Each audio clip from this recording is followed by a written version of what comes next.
പരമപുണ്യകരമായ രാമായണം ആർക്കും എപ്പോഴും പാരായണം ചെയ്യാം. കർക്കിടക മാസത്തിലെ രാമായണം പാരായണം ചെയ്യാവൂ എന്നില്ല. എന്നാൽ കർക്കിടക മാസത്തിലെങ്കിലും രാമായണം പാരായണം ചെയ്യണം. ഭഗവാൻ ശ്രീരാമൻ കർക്കിടക ലഗ്നത്തിലാണ് ജാതനായത്. അതിവർഷത്താലും ദാരിദ്ര്യത്താലും പഞ്ഞമാസം എന്ന് പേരുദോഷം കെട്ട കർക്കിടക മാസം ആയുർവേദ പ്രതിരോധ ചികിത്സയ്ക്കും ആധ്യാത്മിക ജീവനിനും ഏറ്റവും അനുയോജ്യം തന്നെ. കർക്കിടകത്തിൽ സാധാരണയായി 31-32 ദിവസങ്ങൾ ഉണ്ടാകും.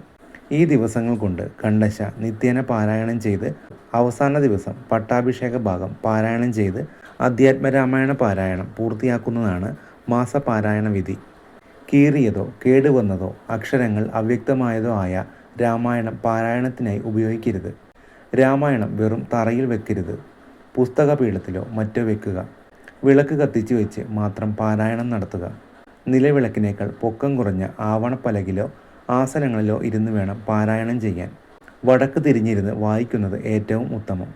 രാമസീത ഹനുമാന്മാരുടെ ചിത്രമോ പട്ടാഭിഷേക ചിത്രമോ വിളക്കിൻ പിന്നിൽ വെക്കുന്നത് നല്ലത്.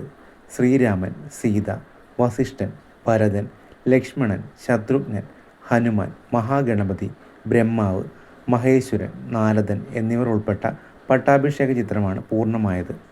പാരായണത്തിന് മുൻപായി ഗണപതി, സരസ്വതി മുതലായ ദേവകളെയും തുഞ്ചത്ത് ആചാര്യനെയും സ്മരിക്കുക. സാനന്ദരൂപം സകലപ്രബോധം, ആനന്ദദാനാമൃത പാരിജാതം, മാനുഷ്യ പത്മേഷു രവിസ്വരൂപം, പ്രണാമി തുഞ്ചത്തെഴുമാര്യപാദം എന്ന ശ്ലോകം ആചാര്യസ്മരണക്കായി ഉപയോഗിക്കാം. ആദ്യ ദിവസം ബാലകാണ്ഡം മുതൽ പാരായണം ആരംഭിക്കുക. ശുഭപര്യവസായിയായ കാര്യങ്ങൾ പരാമർശിക്കുന്ന ഭാഗത്ത് പാരായണം അവസാനിപ്പിക്കുക. നിത്യേന 15 മുതൽ 20 താളുകൾ വായിച്ചാൽ ആയാസം കൂടാതെ 1 മാസം കൊണ്ട് പാരായണം പൂർത്തിയാക്കാം. ഒരു ദിനം മുടങ്ങിയാൽ അതും കൂടെ അടുത്ത ദിനം വായിക്കുക. ഒരാൾ വായിക്കുമ്പോൾ കുടുംബത്തിലെ എല്ലാവരും കേൾക്കുന്നുവെന്ന് ഉറപ്പാക്കുക. ഒരു ദിനം കൊണ്ട് വായിച്ചു പൂർത്തിയാക്കുന്ന അവസരത്തിൽ പോലും പ്രാതസന്ധ്യയിലും മധ്യാഹ്നസന്ധ്യയിലും സായം സന്ധ്യയിലും പാരായണം ഒഴിവാക്കുന്നത് നല്ലത്. എവിടെയെല്ലാം രാമനാമ സങ്കീർത്തനമുണ്ടോ അവിടെയെല്ലാം ഹനുമാൻ സ്വാമിയുടെ സാന്നിധ്യമുണ്ടാകും. എത്രയെത്ര രഘുനാഥ കീർത്തനം, തത്ര തത്ര കൃതമസ്തകാഞ്ജലിം, ബാഷ്പവാരി പരിപൂർണലോചനം, മാരുതി നമത രാക്ഷസാന്തകം. അദ്ദേഹത്തിന് സന്ധ്യാവേളകളിൽ തർപ്പണം ചെയ്യാൻ സമയം അനുവദിക്കാനാണ് സന്ധ്യാവേളകളിൽ പാരായണം ഒരു മുഹൂർത്ത നേരമെങ്കിലും നിർത്തുന്നത്.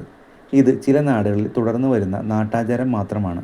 മധ്യ തിരുവിതാംകൂറിൽ പലയിടങ്ങളിലും ഇപ്രകാരം ചെയ്തു വരാറുണ്ട്.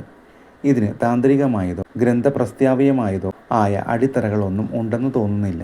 സന്ധ്യയ്ക്ക് കുളിയും ജപവും തേവാരവുമൊക്കെ പതിവുള്ളവർക്ക് അതിന് മുടക്കം വരേണ്ട എന്ന സതുദ്ദേശം ഉണ്ടാകാം.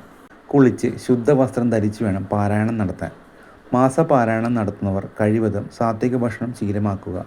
ആരോഗ്യം അനുവദിക്കുന്നവർ ഒരു നേരം മാത്രം അരിയാഹാരം ഭക്ഷിച്ച് വ്രതം അനുഷ്ഠിക്കുന്നതും ഉത്തമം. ഓരോ ദിവസത്തെയും പാരായണ ശേഷം ക്ഷമാപണ സ്തോത്രം, ശ്രീരാമ മംഗള ശ്ലോകം എന്നിവ ജപിക്കുക. അവസാന ദിനം പട്ടാഭിഷേക പാരായണം, പുഷ്പാലങ്കാരം, നിവേദ്യം, കർപ്പൂരാരാധി തുടങ്ങിയവയാൽ ചൈതന്യവത്താക്കുക. ഇതൊന്നും സാധിക്കാതെ വന്നാൽ മാനസപൂജയാൽ മനസ്സിൽ ഇപ്രകാരമുള്ള അന്തരീക്ഷമൊരുക്കി ശ്രീരാമചന്ദ്ര സ്മരണയോടെ രാമായണ പാരായണം ചെയ്തു പൂർത്തിയാക്കുക.